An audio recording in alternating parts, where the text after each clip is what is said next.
Do you think the Philippine President Duterte hopes to have his cake and eat it too?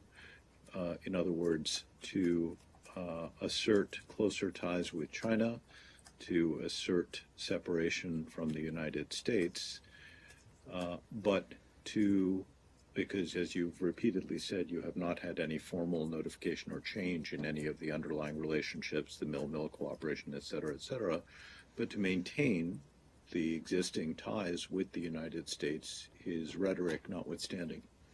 It's difficult for me, and I'd be a fool to try to get in the head of another leader in the world. I wouldn't do that. So I can't.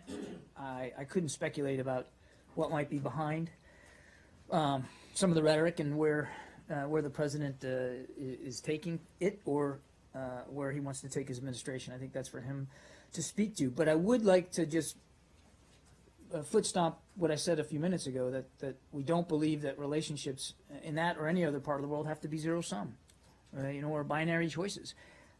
We have a very strong relationship with the Philippines that goes way, way back. Like I said, a 70-some-odd year alliance, and we fully intend to continue that. We also welcome improved relations between China and the Philippines. If that is in fact what President Duterte is seeking, that we don't see that as a threat. We don't see that as unwelcome. We don't see that as counterproductive. Actually, quite the opposite. We think that improved relations between him and his neighbors, be that China or other countries, are all to the good, all to the good for stability in the region. The U.S. government had for many years a dramatically reduced, particularly military relationship with the Philippines, even though the treaty, of course, the alliance continued, but, Subic Bay was closed, the other, Why, to ask a simple question, why is it, from your point of view, so vital to maintain the mill-mill cooperation in particular, given the U.S., forward projection in Japan, in South Korea, in Guam? Why is it so essential to have a better military, or to maintain the existing mill-mill cooperation with the Philippines? Well, one, there is the issue of the treaty itself, which binds us to a security relationship with the Philippines. But that doesn't mean you necessarily have to have the rotating deployments that you've agreed this year. No. Yeah. So, but I'm just trying to frame it. Yep. So, I mean, the first foundational reason is we have a treaty that we are obligated to meet the requirements of, and we do. Every defense treaty is different. Everyone's defined differently, and in executing the obligations under a defense treaty, and I don't want to stray into my former life here too much, but as you meet those commitments, it varies based on the foundational components of the treaty and the needs of both parties. And I'm not an expert on exactly how we meet every obligation in that treaty. My Pentagon colleagues could probably help you out with that, but it does involve a certain level of routine training and exercising and advising and assisting, and there's even a defense relationship there in terms of foreign military sales. So it exists on many different levels, and we believe that it's important to continue to, in order to make the treaty real, to give it the teeth that it needs, you've got to have those other activities persist. And so again, we're very committed to doing that. I'm not sure I completely answered your question, though. No, well, I mean, basically, my question is, you lived without the super close mill-mill relationship for a long time. I mean, there was a dramatic, Subic Bay closed, the air base got hit by a typhoon, I think. I mean, there was that tremendous withdrawal from the Philippines in the early 1990s. Our presence does vary over time, yes. Yes. Thank you for reminding me. Right. I knew there was something I was missing in your question. So why is it so vital, now, I guess, is my point. Is it because China is so much more assertive in this, about its claims in the South China Sea, and therefore you think it's vital to be in the Philippines on a rotating basis? Is that what has changed here, or could you live without them as you did for 20-odd years? So a couple of thoughts there. First of all, you're right that our overseas footprint and the number of exercises we do, or the scope of defense sales, that changes over time. Some of that's driven by bilateral sovereign decisions that either party makes. Some of it's driven on our behalf on budgetary constraints, and that was a factor in some of the drawing down but as well as local desires, and then you rightly pointed out natural disasters kind of get in the way and do force the United States military to rethink its presence. That happens in virtually any bilateral military relationship. You're going to see things ebb and flow. Some of it's not based on threat at all. Some of it is. So let's go back to this presence in that part of the Asia-Pacific region. It remains a vital region, aside from the growing assertiveness of China, which obviously has our attention. There's no question about that. So aside from the tensions in the South China Sea, there are and have been already good, solid reasons why we would want to continue a strong defense relationship with the Philippines, just because of the economic lifeblood of the region, the amount of commerce that just simply flows through those waters. So I mean, there's plenty of good reasons to do that, and it is in keeping this continued rotation, or I'd say maybe not even continued, to your question, I mean, renewed interest in rotational activity from a military perspective in the Philippines is really born out of, my answer to Matt on the seriousness with which we take the rebalance, and how we're trying to advance that. I have one other one on this, which is since President Duterte came to power, which is not so long ago, there have been several thousand, as you well know, killings of alleged drug dealers and others. The human rights community describes these as extrajudicial killings, and as you well know, the Leahy law limits the assistance that you can provide. Yeah. Is this, despite the attractions of its geography and despite the treaty, which, as you pointed out, doesn't oblige you to have a specific amount of military presence there, and it's varied from decade to Correct. decade. Why is this an ally you want to have, given your A, human rights concerns, and B, this angry rhetoric often directed at you? Why is this an ally you want? Is geography destiny here, and you just have to have it? Well, I think the alliance, as I said, some 70 years old now, has weathered all kinds of different storms, be they actual storms or political storms. And again, we're focused on keeping it solid going forward. It's based on a very rich history, people-to-people ties that, again, go back not even before, obviously, World War II. And it includes a very vibrant Filipino-American diaspora of Filipino-Americans who enrich our culture, enrich our society, enrich our armed forces, and a very long list of shared security concerns. So it is a country in the crossroads of a very important region, a region that is undergoing enormous strain and change. It is a commitment and alliance that we have that we not only entered into honorably, but we intend to continue to honor going forward. And that, to your question on human rights, we've been very open and honest about our concerns over human rights activities there, and you can go on our report online and see that. We're not bashful about expressing those. You're right about the Leahy law. I mean, obviously that applies there and anywhere else around the world. We have restrictions on what kind of aid and assistance can go to specific units, that if we have credible information that they're violating human rights, that aid cannot go forward. We always look at that on a unit-to-unit basis. It's always under review. But to your larger question, it is that we have human rights concerns, even with a treaty ally, doesn't mean that renders moot or invalid or undesirable the treaty itself and the larger foundation of the relationship. John, is the Philippines ambassador being summoned to explain President Duterte's comments? I'm not aware of any such summons. Is that something that you anticipate will happen? If we have something to report on that, I'll let you know, but I'm not aware that any kind of summons like that's coming. And then one other... As I said, yeah. Assistant Secretary Russell is going to be heading to the region in just a Right. few days, and I Right. think his conversations will hopefully suffice for the kind of explanation and But there more will be detail a that we're lag of at seeking. least 3 days, and, certainly the ambassador is here. Why not just have him come in and say, Well, I don't think we believe there's a need to do that.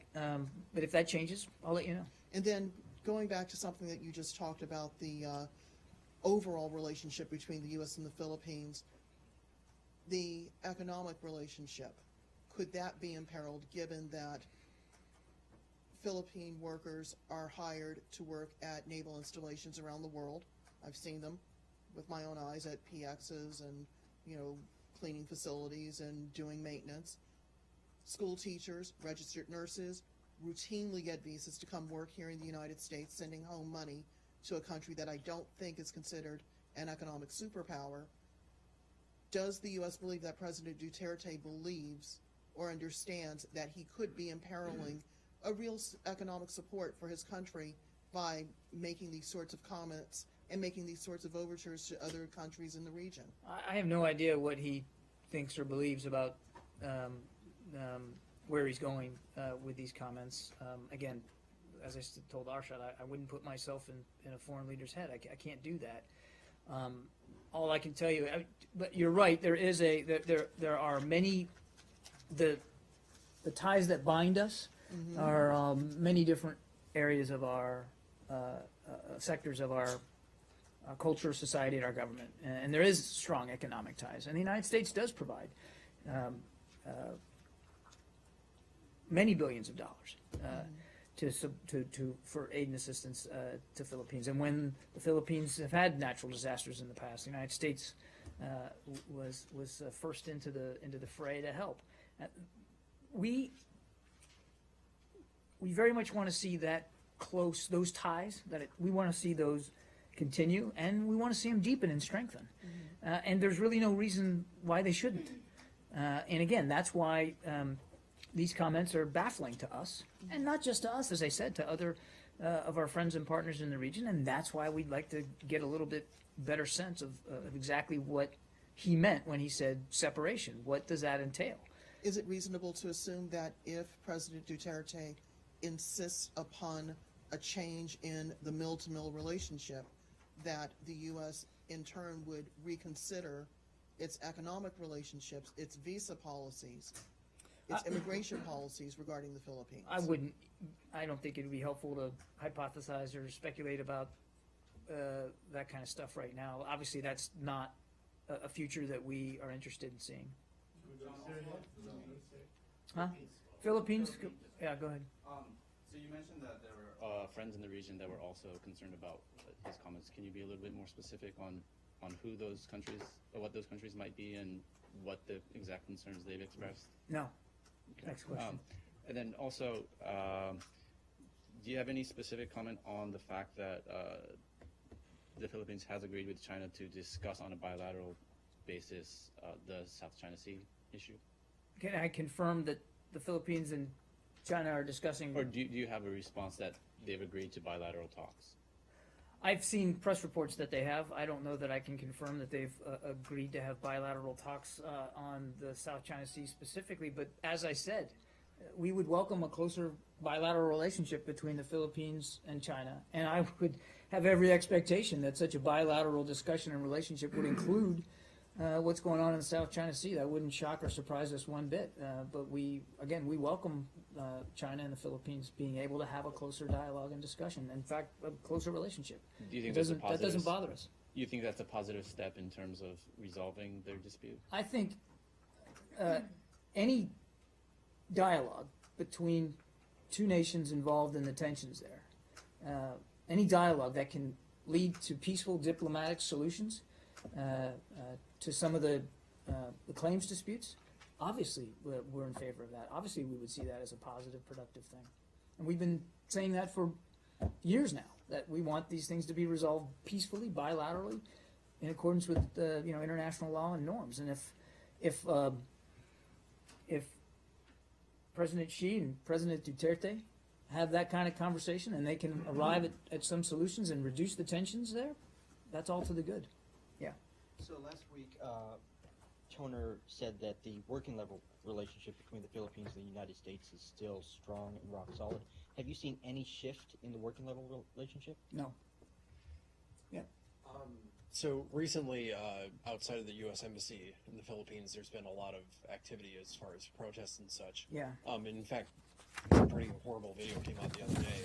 So, I'm sorry, say. Some pretty horrible video came out the other day with the police van. I'm wondering, with Russell going this weekend, do you think that him being there at the same time during these protests would heighten tensions at all?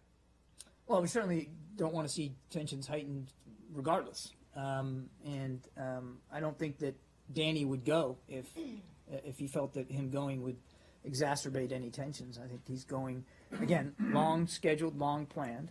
He still believes that that it's important to make this trip, particularly in the context of recent events. And believe me, I don't. He would not go if he felt that that he was going to make the situation worse in any way, and I don't believe that he will.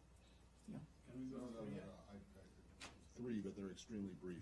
One, when you didn't want to be specific about what other countries have are baffled by this, is it more than? Can you say it's more than just other ASEAN members?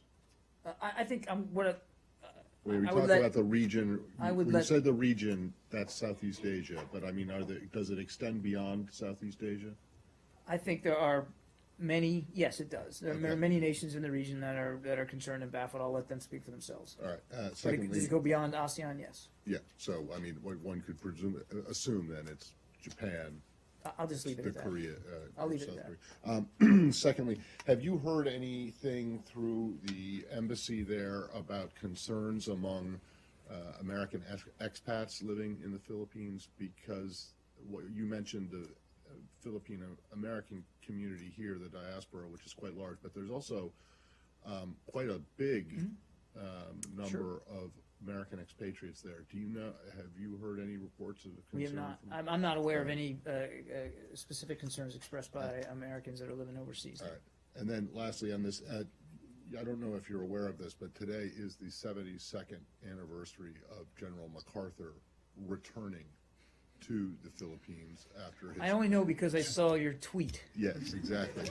And I'm just wondering if this, if you see any connection, if it makes the sting a little bit worse, that this, whether it's a coincidence or not, happened on a historically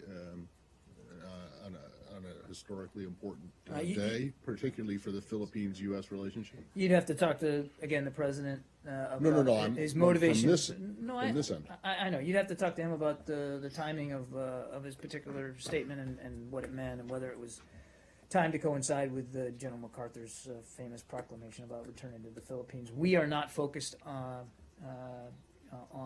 history here. We're proud of the history of the relationship. Obviously, I've talked about the 70 years of an alliance. We are very much focused on the future, and that's where our heads are, on the future. This is a very important alliance, very important relationship. So, sure. Okay. But in that context, of course, I want to ask about the ceasefire, but in that context, and the meeting between the Saudi Foreign Minister Had al-Jubeir and the Secretary of State, I'm sure they will be discussing the current ceasefire and perhaps proposal to extend it. I have no doubt that they will be discussing the situation on the ground in Syria to include trying to get a meaningful cessation of hostilities in Would you place. say that their meeting is dedicated to the Syria situation, or it is? Would I say is the Secretary dedicated? No, I mean in this meeting, because there were some reports saying that it's going to focus on the ceasefire, the current ceasefire in Syria, and the role of the U.S. and the role of its allies, regional allies, and so on, and bringing or making the ceasefire that is currently in effect, has been in effect for the past few hours, to make it sort of go longer. Obviously, we would like to see it persist and sustain itself and be renewed. I mean, clearly, and absolutely, he will be discussing with Foreign Minister al-Jubeir this afternoon the situation on the ground, our continued efforts in a multilateral way to try to get at a meaningful cessation of hostilities that goes beyond just Aleppo. Obviously, Aleppo is the focus, but goes beyond Aleppo. Because there were statements, attributed to Mr. al-Jubeir just a couple of days, 3 days ago about arming, the rebels, or what you call the moderate rebels, with lethal weapons and so on. So are you on the same page in this thing? Would you be willing to arm the moderate rebels with more lethal weapons and maybe supply them with, surface-to-air missiles and so on that can bring Russian and Syrian airplanes down? What we want to see is a meaningful cessation of hostilities that can get us back to political discussions, because we still believe, hang on guys, we still believe in a political solution to this. And as a government, I'm not going to speak for other governments, but I can speak for ours. We continue to examine a range of options that are available to us going forward in Syria.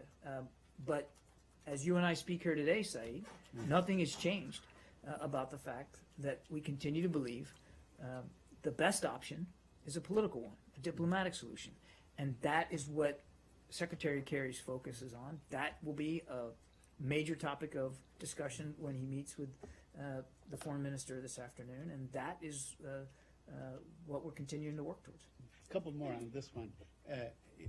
On the ceasefire itself, I mean, seeing that there was actually a lowering down of hostility and bombardments in the last couple of days and so on, and now the ceasefire seems to be holding and it's quiet all over. So are you optimistic that this can go on, or that Lausanne was not a total failure, as has been suggested? I don't know who suggested Lausanne was a total you know, failure. like, Maybe you did. We didn't. Well, okay. I mean, My article did, okay.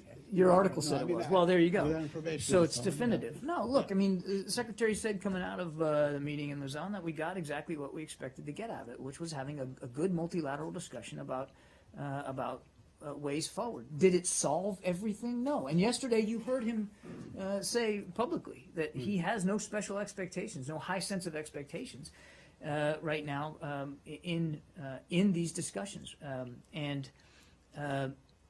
So would he like to see this temporary ceasefire take hold and last longer? Absolutely. Would he like to see it extend to beyond Aleppo and other places of Syria? You bet. Does he have great high expectations and hopes that it will? No. He's pretty pragmatic about this. And we've seen time and time again where the regime or their Russian backers have said, well, we're going to do this. We're going to stop firing.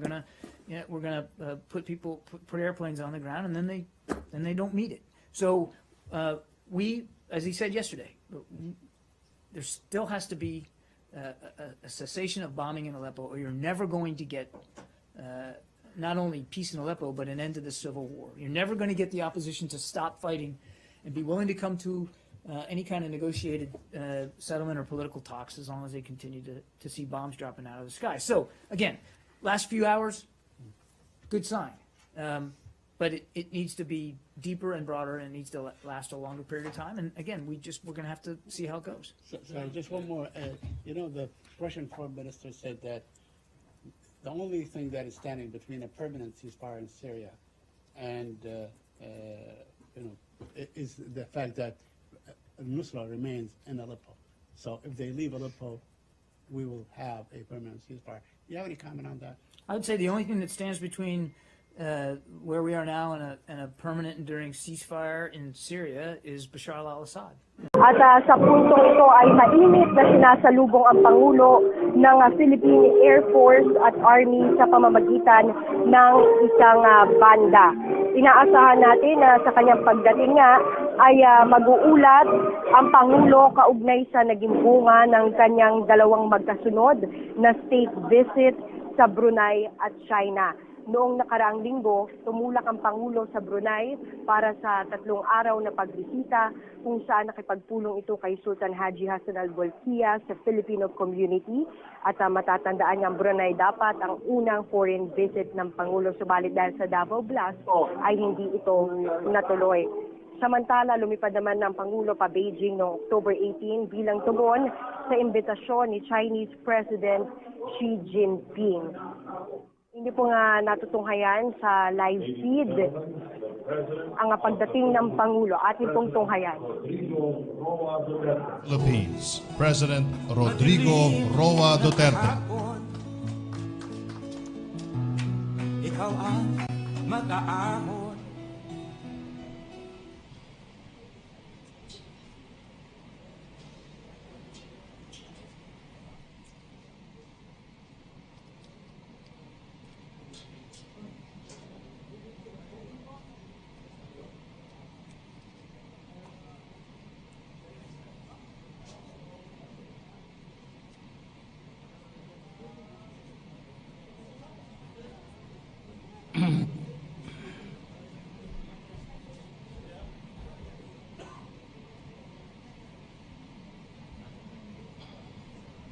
you don't mind, I'd dispense with the acknowledgements of the personas who are here because kilala naman tayong lahat.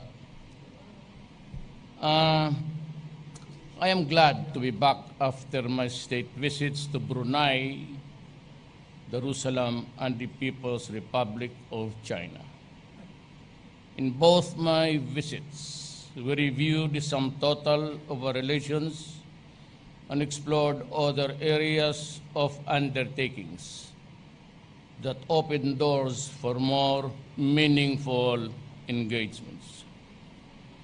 A clear focus was directed more on economic cooperation and partnership to benefit our people.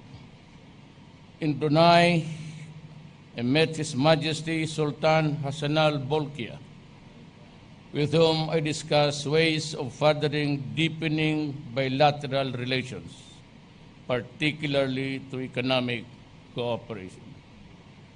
We secured Brunei's commitment to help develop Mindanao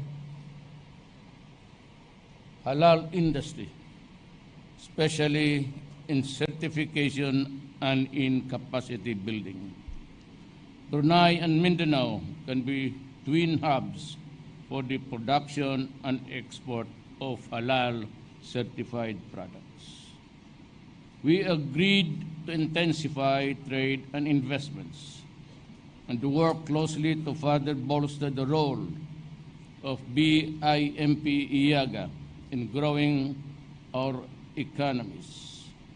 We also agreed to address connectivity issues to increase air and sea linkages to facilitate trade and commerce.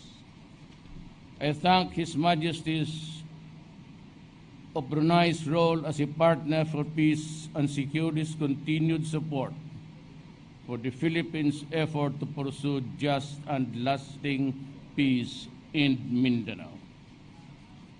We fully cooperate to combat illegal drugs trade and collaborate on maritime and defense issues, particularly in addressing our transnational crimes, piracy, and crimes at sea. To ensure progress in our discussions, we instructed officials of our respective government to immediately work together in transforming this agreed agenda into specific plans and actions. In my state visit to China, I met President Xi Jinping and 3 other members of the Standing Committee of the Political Bureau of the Chinese Communist Party. I met Premier He Chang, Chairman of the National People's Congress, and Xiang Lijiang, and Vice Premier Gao Li.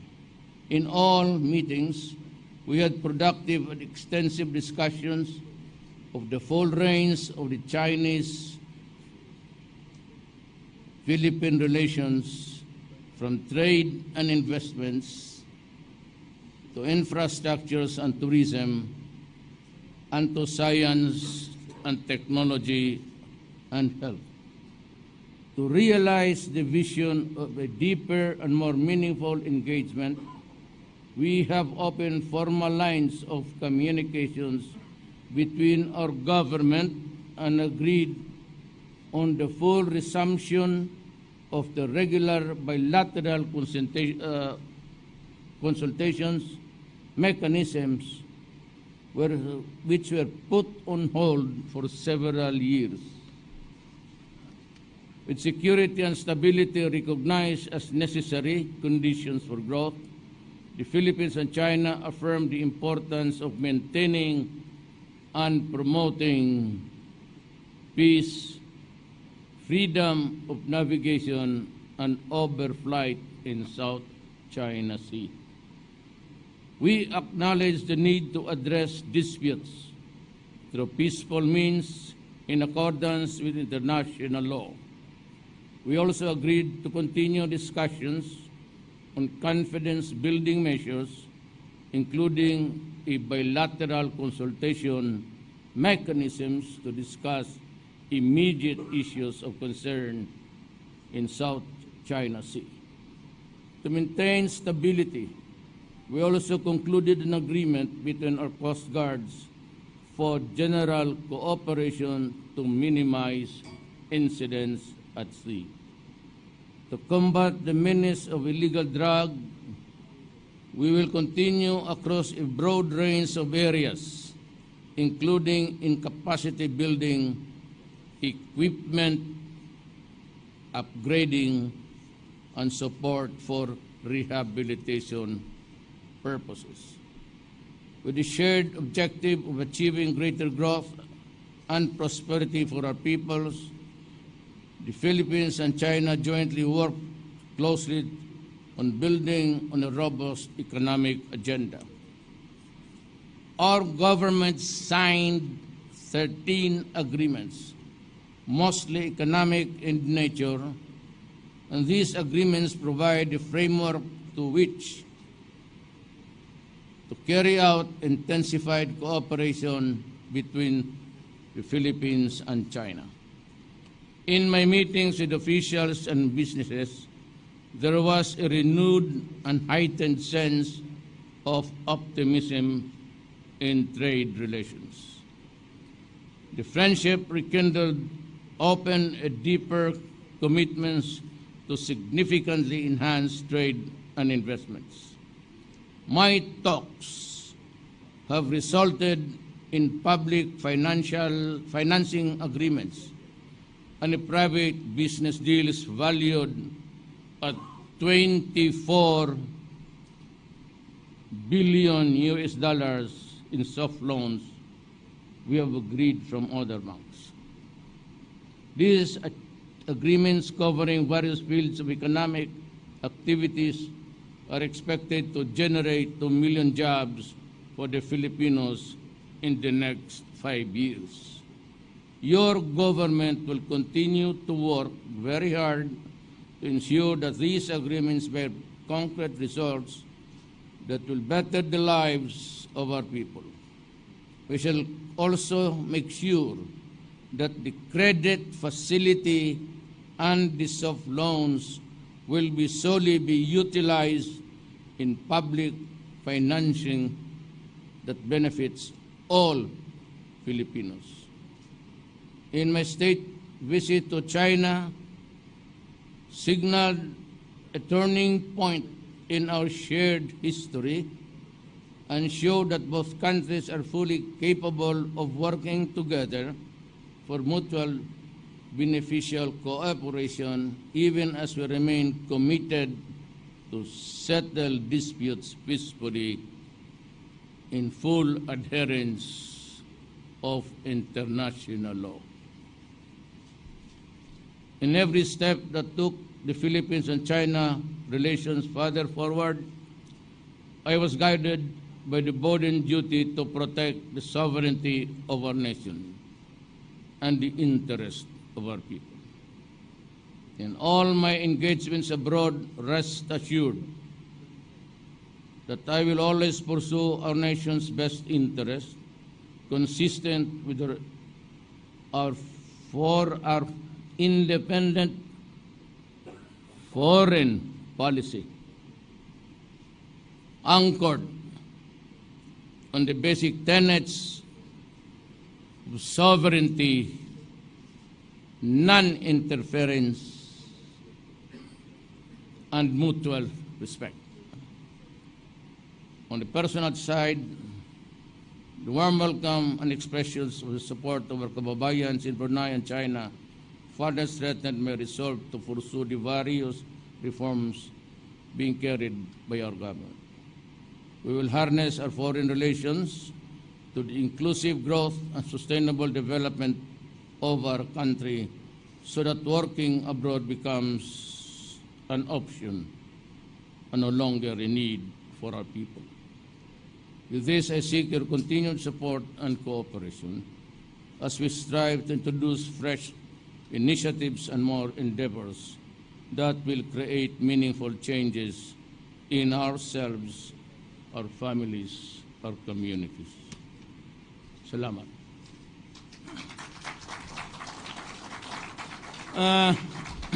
We can maybe accommodate a few questions. Siguro mga 100, okay na? The first question, Mr. President, is from Edith Regalado of the Philippine Star. Good morning, Mr. President. Yes, ma'am. First question is this. While in China, you declared, you had some pronouncements about severing ties with the U.S., both militarily and economic aspect. Now the question is, when are you going to come out with a written order with respect to the military and then for the economic aspect, it would affect private businesses and the BPOs and everything. So, yung side na yun, sir. And then second question, sir. Anuhin ko na lang, sir. That is the third. No, second question pa, sir. Second question is this. Is your attitude towards the U.S., does it have something to do with the mirroring case? Has the U.S. ever asked or apologized to you through those years? I'll answer you the second question. Sir. It has not really appeased me at all. Binastos tayo ng Amerika. Mirring was carrying out explosives in and out of Davao City for several years. He was hosted sa Evergreen Hotel. Hindi siya pumayag na may pasok tigalinis. And for 5 years, he was in and out of Davao City. One day, there was an explosion. It burned the hotel, not nearly, but sunog. And he was brought to the hospital. He lost both of his legs. But unfortunately, the following morning, early on, may naglanding dito sa airport na to, a citation of the U.S. Embassy, at bumaba isang police na gago na taga-Pilipinas, the Colonel, I forgot his name, and some Americans who branded their badges as FBI raw sila, got Mirring out of the hotel, brought him out, kasi sabi nila dalhin nila sa Makati Medical Center for better medical treatment facilities, whatever. But what they really did was to fly out Mirring Michael to Singapore and Shanghaied him to the United States. To this day, parang Batman and Robin mystery yan. No explanation. Thought a week after, or 4 or 5 days, Richard Doney, the ambassador at the time of the United States, nagipag-usap sa akin early morning with his aide only, and Mr. Bongo, apat kami nag-usap, and they promised to conduct a full-scale investigation and committed to me that they will serve me a copy. Sa awa ng Diyos, hanggang ngayon, wala pa ako natanggap ni, baski note lang man sana. One night, during the campaign, at least that, may card ako sa kanya. I think Bong was the card. May binigay siya ng card, sabi niya, he was from the CIA. And sabi ko, may I help you? And we talked about the Mirring case and said that he would see me maybe the day after. And we did meet almost 4 o'clock in the morning. I was very tired from a campaign sortie that night. At ang sinabi lang niya, and these were his exact words, Mayor, pwede ba natin kalimutan na lang to? Can we let this pass, this thing pass? Can we forget it? Sabi ko, wala naman rin akong magawa. I've been waiting for that report, but until now, I haven't. So I really do not know what was the mystery about. So,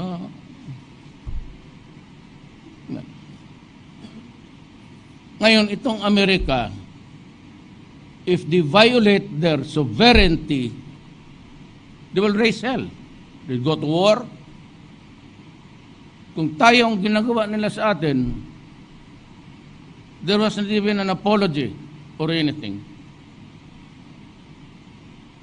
Kinalimutan ko yun. Ngayon, dumating itong naging presidente na ako, and one of the three promises that I made to the people was that I will cut corruption. And I hope it will really. Hindi ako naawa sa akin, naawa ako sa, we will cut corruption, period. Second is, I will fight drugs.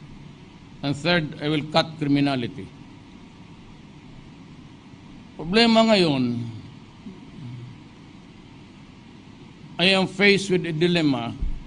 We never knew exactly how many at the time during the campaign that, how many people were infected or gone crazy because of drugs.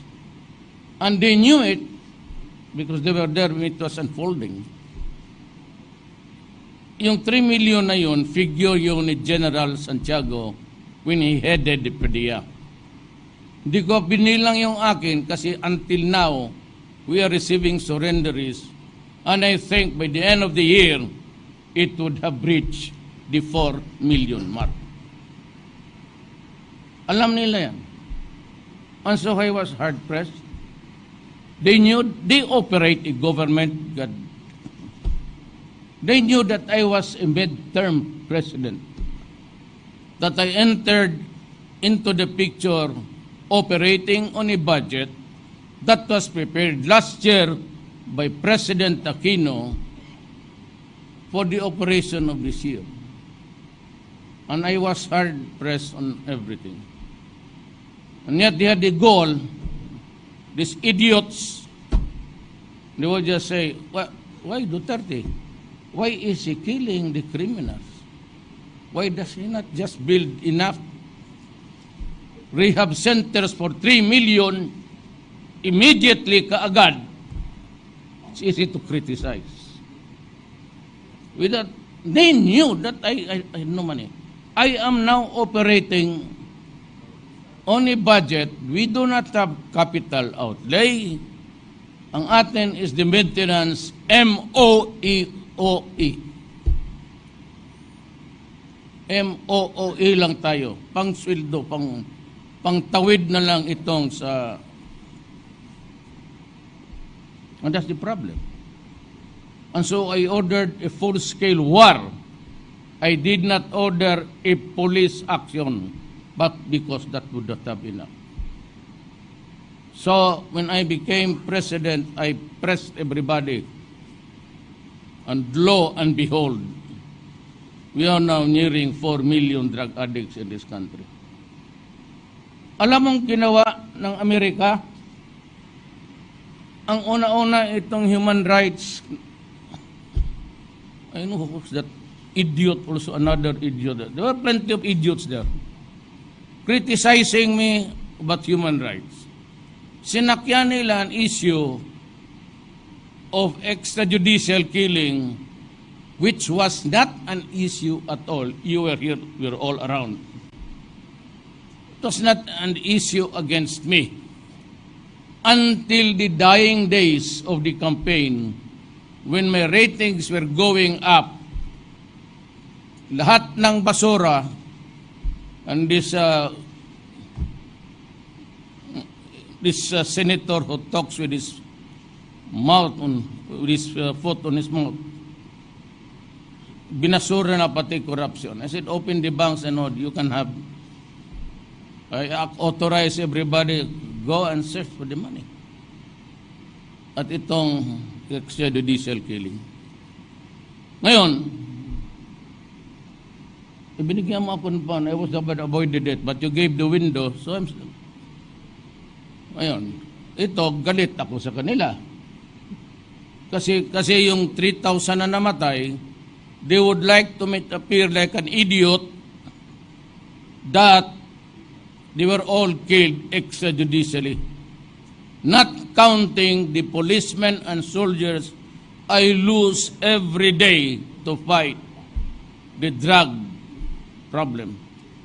To this day, the other day, that was the last briefing, and I lost another policeman. Tapos sumunod na itong State Department, another idiot. Then the Office of the President, I don't know whose name was, babae na. Then it was Obama himself.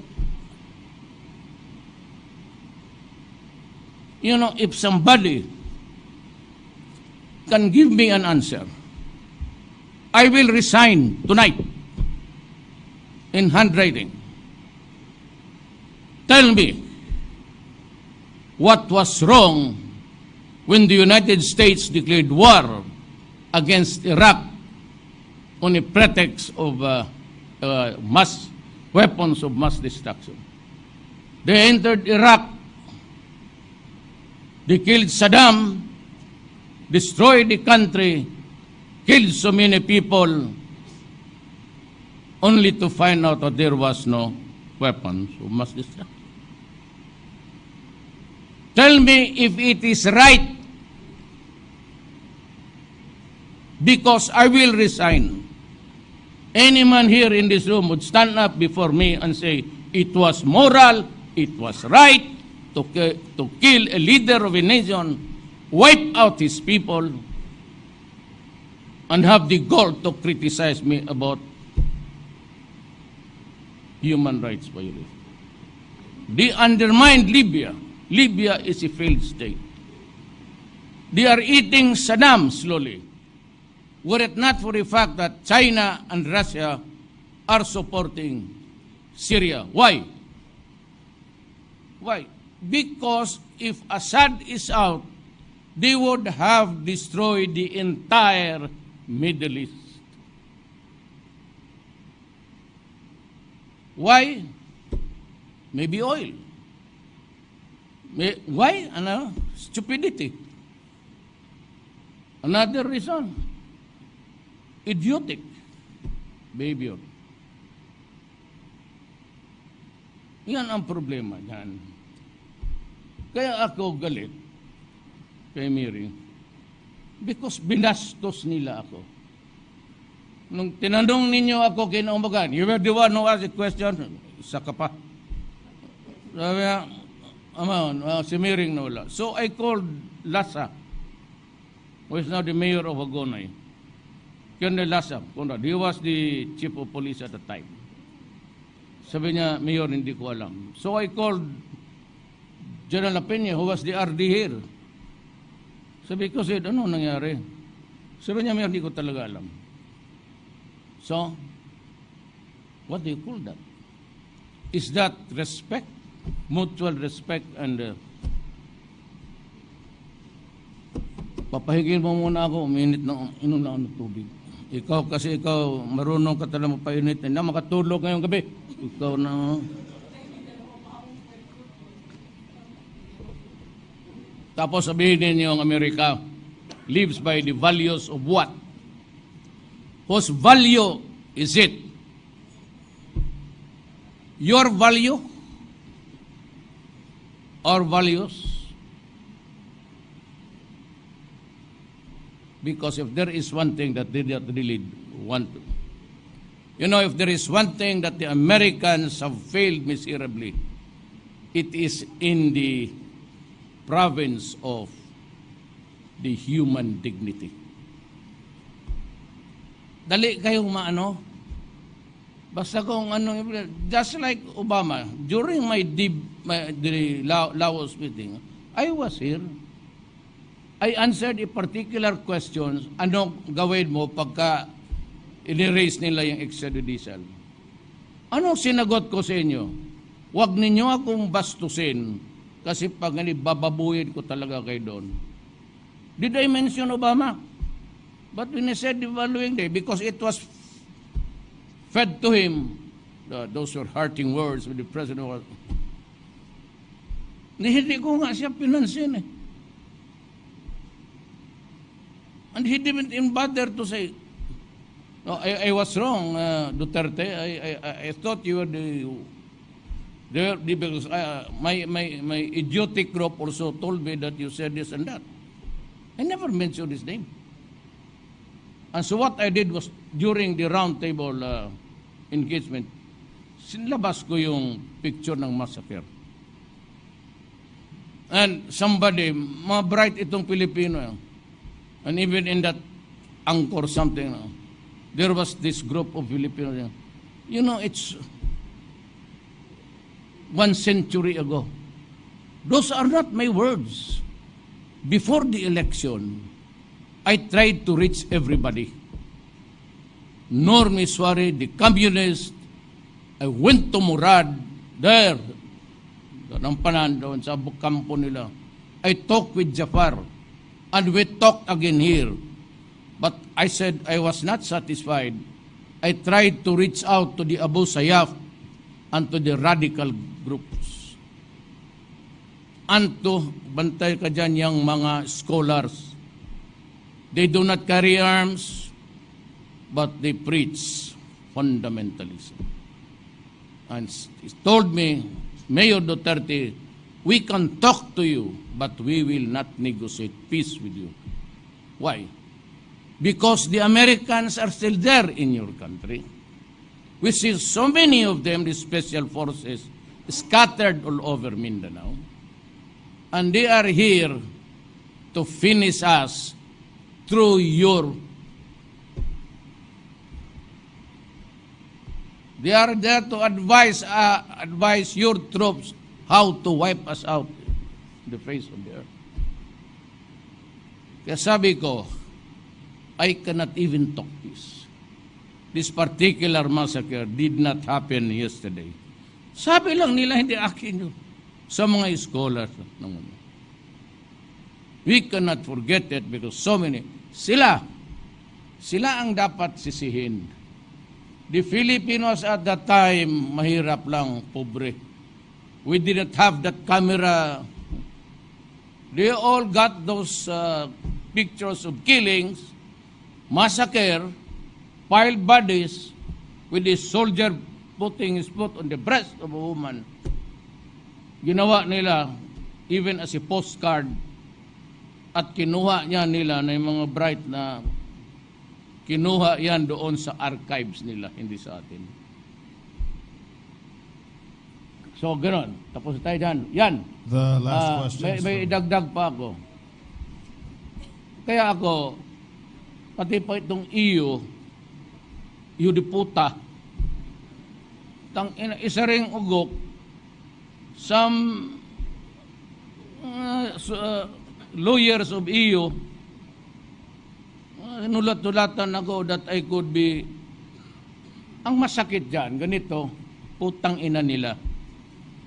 When they criticize me, and all of those guys who appeared before the international networks, they would say this: Mayor Duterte, you must account for those who were killed, blah, blah, blah, blah, blah.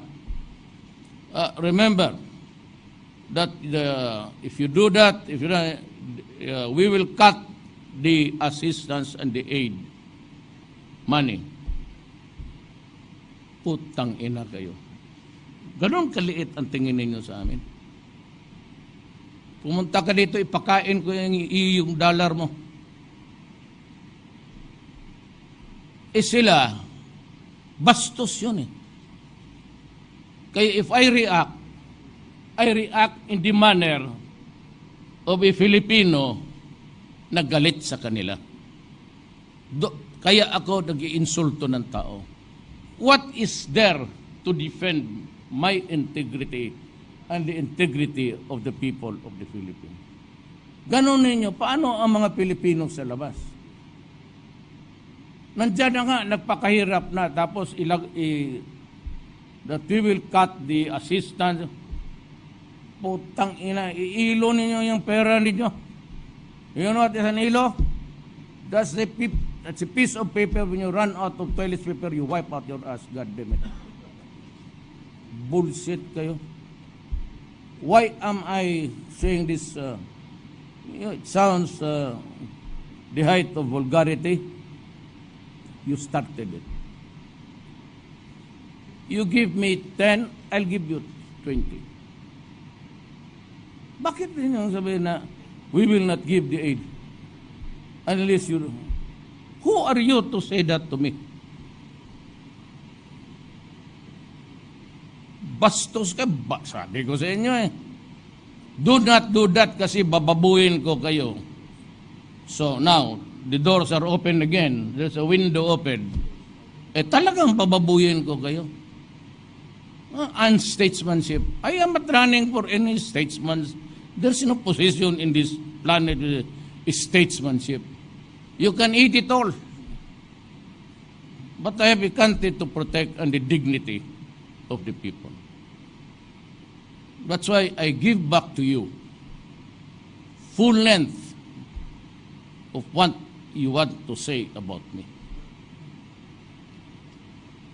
So let us place ourselves in the proper perspective. Assistance, USAID, you can go to hell. EU, no wonder you are in shambles now. You cannot even agree to be together or not. Whether to form still in a European community or disintegrate. Why? Because your lawyers who plan it are all stupid and idiots. I'm ready for the next question. Next question is from Ina Andalong, CNN Philippines. Good evening, sir, and welcome back. In China, you announced a separation with the United States. What exactly, sir, do you mean by separation? And what actions, if any, will you take to formalize this pronouncement? Specifically... You know, you have to take my words in the context of what I've been saying all along. It's not severance of ties. When you say severance of ties, you cut the diplomatic relations. I cannot do that. Why? It's to the best interest of my country that we maintain that relationship. Why? Because there are many Filipinos in the United States, Americans of Filipino ancestry. Why? Because the people of my country is not ready to accept I said separation. What I was really saying was separation of a foreign policy. In the past, and until I became president, we always follow what the United States would give the cue. What he would give the cue that we are there, we follow, pasunod-sunod tayo. Hindi ako magsunod. Now, for example, Russia came out with a statement that this mentioned that I had a talk with Medvedev, and they are ready to extend any and all assistance. So that if I would like to have an atomic bomb, and if it is given to us, I'll bring it here. That is what it means. But I would like to thank Russia for understanding us, my problem, and they know also that how hard I am in dealing with the economic stress of my country. And for them, it was a very nice human gesture.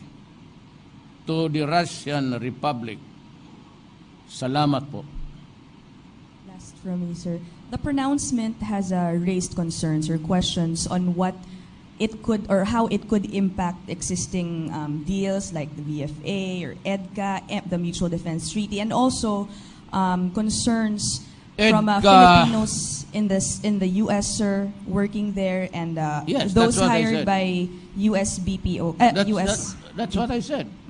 Do they have anything to worry about? Yes, I have nothing about to worry. I worry that they would not get out of this country, that you have to force them. That is my worry. Why should I be worried? It will affect EDCA and the rest of the agreements? Maybe. But I have to consult the military, the police, and everybody. Because at the end of the day, it is all security. No?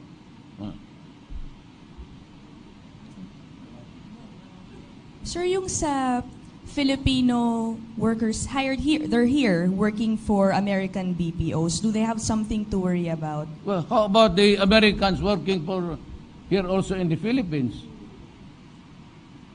If I should worry about the Filipinos, this is also about the Americans here. And their investments and all. That's why better be careful with the word. We separate or severe or diplomatic relation. The second one is not feasible. Why? The Filipinos in the United States will kill me. That is why I am not going there. Not in this lifetime. Inaabuso kasi tayo ng mga walang. That ends our press conference. Thank you so much, ladies and gentlemen. Nomar? How about the young lady?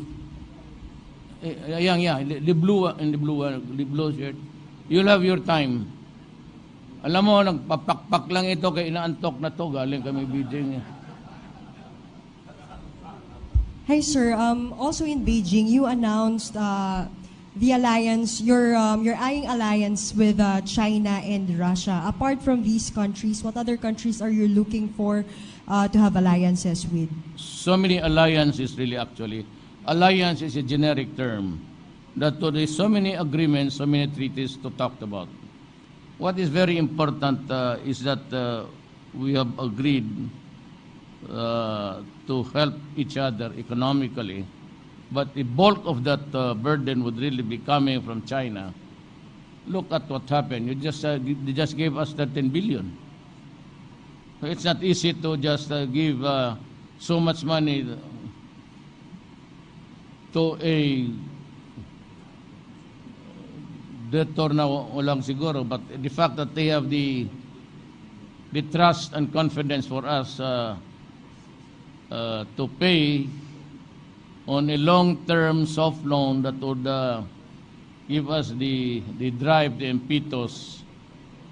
Public-private yung mga bangko ng mga laking company naghiram rin.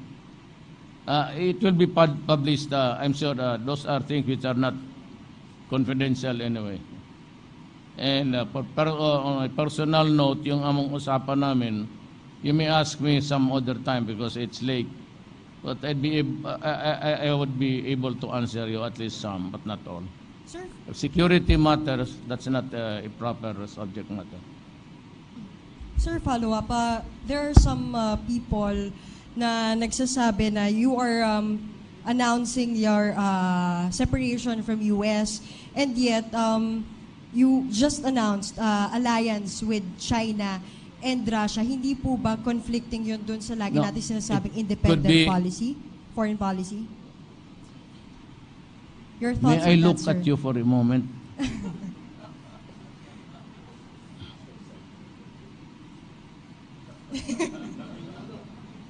It could be, ma'am, a military alliance. It could be an economic alliance. It could be an economic bloc. Separation of my foreign policy. That it need not dovetail the foreign policy of America. That's what I meant actually. Even severe is to cut. Separate is just to chart another way of doing it. Thank you, sir.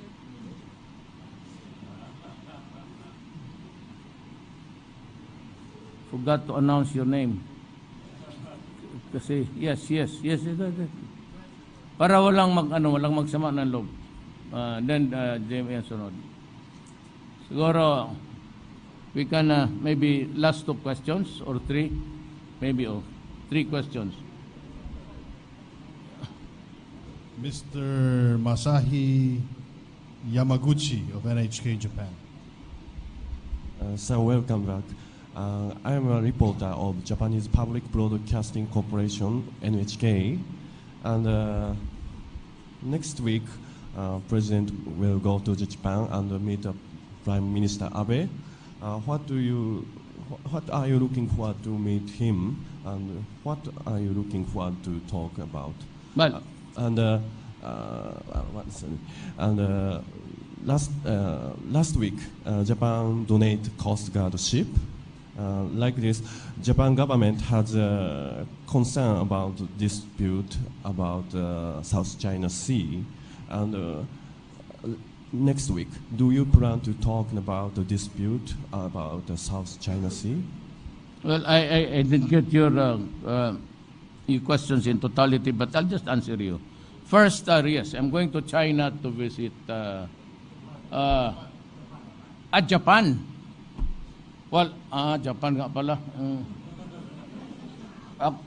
Ako yung antok. I'm going to Japan maybe. I don't know, kailan yun? I'm going to Japan to visit your country. I don't know if it's just an official visit or state visit. To me, it's just the same. And of course, I have to talk to Minister Abe and the rest of the officials of the Japanese government. Maybe go to the diet to just see it for myself. I have looked at the place from the outside that I was not really able to go in. My talks with the Japanese government, particularly the premier, would really be solely on, well, most of it actually is economic cooperation. And of course, shared interest. Now, the most important thing there is the shared interest is really, if I get what you are driving at, is about the South China Sea.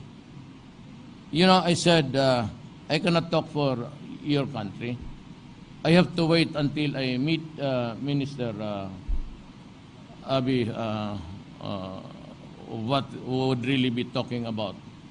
But the South China Sea has been the contention with several other countries vis-a-vis against China. The award to my country was on the arbitral decision, and it said that that piece of property there, if at all, is really part of our exclusive economic zone. It has nothing to do with the territorial waters. But if you are entitled to a fish fund, as agreed upon by all, that each country shall own a fish fund of its own for its sustenance, that is what it is being talked about in that judgment. I told everybody, and I told China, I cannot surrender anything there. And in passing, I mentioned, they said that, they answered that at least what was, we do not want trouble there. We can only talk. And we hope that your country will not, do something foolish to start a violent war or incident. And I said no. And we cannot talk about it because I cannot give or promise anything which I cannot do under the laws of my land, particularly the Constitution. And that would be maybe also the meat of what I would tell your minister, that we can only agree to talk peacefully, resolve the dispute, and maybe come up with something that is good for everybody. Just maybe. In other words, if you're asking me now, since I have to talk to Minister Abe, I cannot make any projections of what will happen.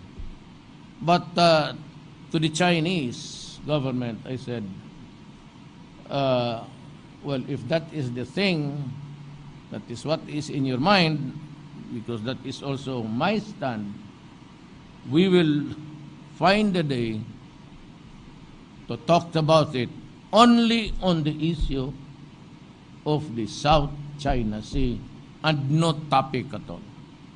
It could be bilateral, depends on the development. It could be multilateral, and that would include Japan. Those are what I suggested in the future. The last question is from Jem Avancenia of TV5. Sir, may gabi. Sir, comment nyo po dun sa nangyaring dispersal sa harap ng US Embassy noong Wednesday po. You know, the police said that natakot kasi na-corner sila. There were just two of them, I think, in the crowd. They were surrounded by the group of militants. Alam mo, yan ang sinasabi ko. Even in war, even in everything, it's miscalculation. Well, I think that the police there was, nobody would ever do that in the midst of a troubled, I'm not justifying it. Just say maybe, baka he was under stress. He might be they might gang up on him, hurt him, and so he acted on by instinct, self-preservation. Tsaka yung namang hindi naman talaga yung talagang may gusto siyang patayin. Padiretso-diretso lang eh. Hindi naman talaga yung pinipili niya kung saan yung mga tao. But I said, I am not, this is not a brief for the police. I might say that. Pero I intend to look at it. I will try to talk to the police, invite him for coffee, and I will talk to the activists. Para naman hindi sila, I would like to know what really happened. The dimension can only be had if I would do the questioning myself. I do not want a quarrel between there's no more left here. I do not want to hear from our side, Governor, right, or from the left. We should stop it because we are talking, and we are all Filipinos. I do not want anybody hurt there. Not the police, not the young militants. It's about time that we should really treat this as a matter with civility. Hindi na yung ano na lang dyan kasi batuhin mo yung mga police. Police naman would come in swaggering and beating people. That I would not like that these things happening in my administration. I'm praying to God that we will succeed in the talks and baka sakali makachamba tayo. So with our Moro brothers, baka one for reason or another, it might dawn upon everybody that we should be just talking. Everybody is progressing, whether it's in China, Japan. Why are we still trying to fight that? Para tayo nag-rumble dito ng mga bata eh. Look at those young people that are fighting street fights every night. Stop it. Kukornea na ako.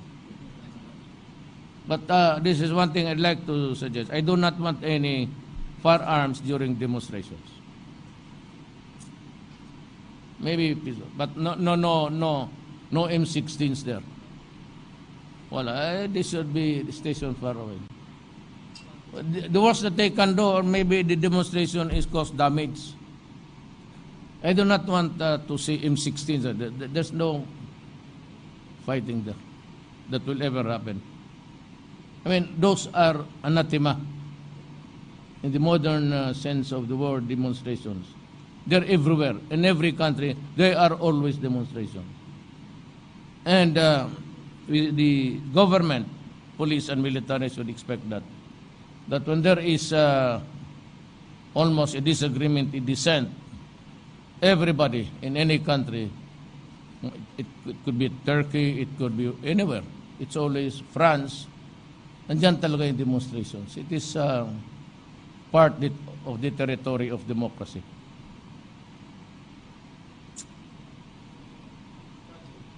Sana. Yeah, okay. I might not be able to hear you. You know, I had this sleeping when I was. You might want to use the. Yes, sir.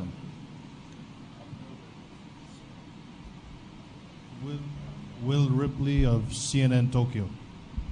Thank you very much, Mr. President, for Yeah. taking my question. Just wondering, who would you get along with the best in the White House, Hillary Clinton or Donald Trump?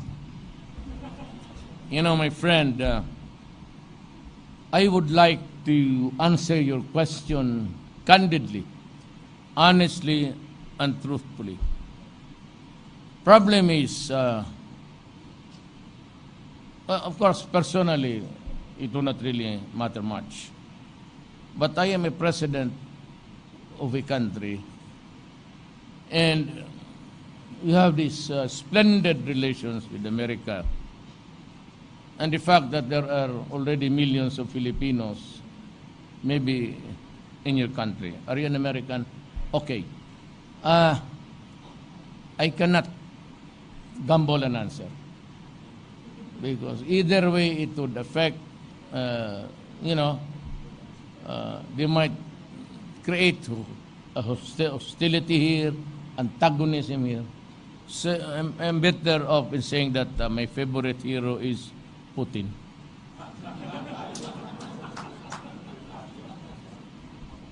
Some in the United States and elsewhere have compared you, the reason why I ask, have compared you to Donald Trump, the Republican candidate.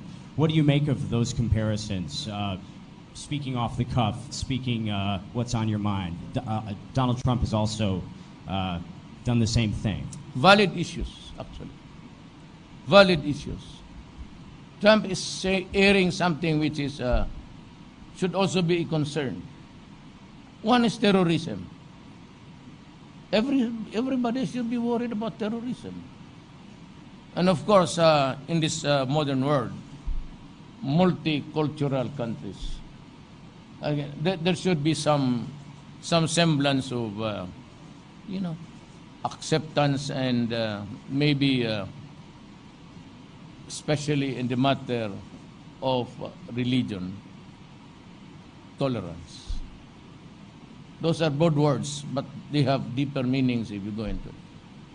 Tolerance, tolerate your religion and respect it and all those things like that. Terrorism, it's there. And frankly speaking, I'd like to be honest with you. America somehow, not all, somehow provided the reasons for the terrorism there right now. Why? Well, you need not be a terrorist. There has to be an explanation. Where an Arab of Syrian descent, of Iraqi or Iranian would be there, migrated to the United States, and was even born there, and yet somehow gets into a radical thing. Maybe not even the history of the Persian Empire and all of these things. What they say are the bombings and the killings of Sunni.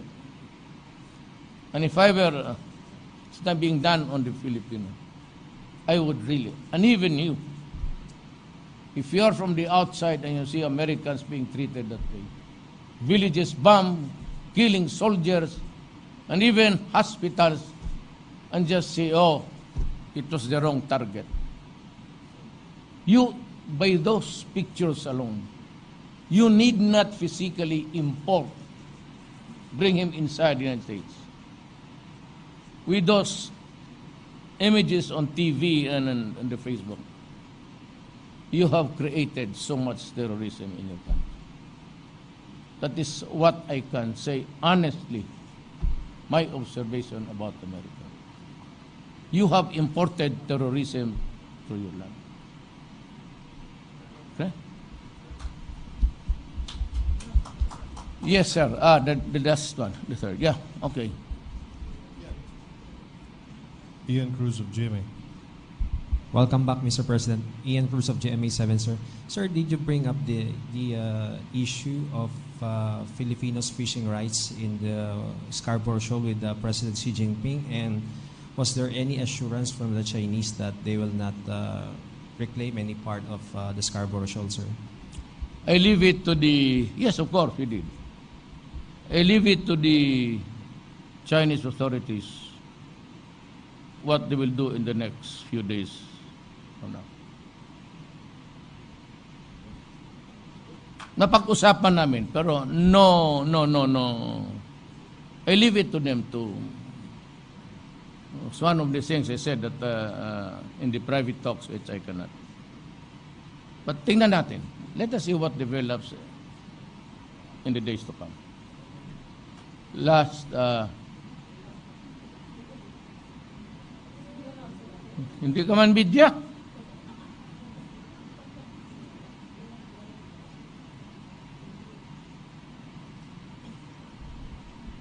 Hello, sir. I just want to know, because the U.S. Assistant Secretary of State is coming to the Philippines, what issues are you going to take up with him? Again. The U.S. Secretary of State, Daniel Russell, is coming to the Philippines. What issues are you going to take up with him? Secretary of State? Assistant Secretary of State. The Secretary of State here is Perfecto Kerry Yasay.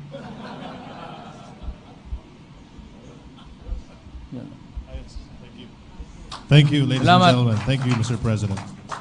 Good night.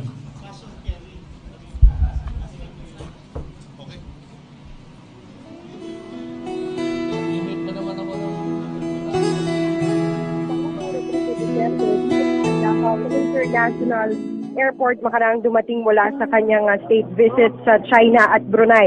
Iniulat ng Pangulo ang bilyong pisong halaga ng investment pledges mula sa China at Brunei na magbibigay trabaho sa atin sa loob daw ng 5 taon. Sinabi rin ng Pangulo na pinaigting din ang kooperasyon sa peace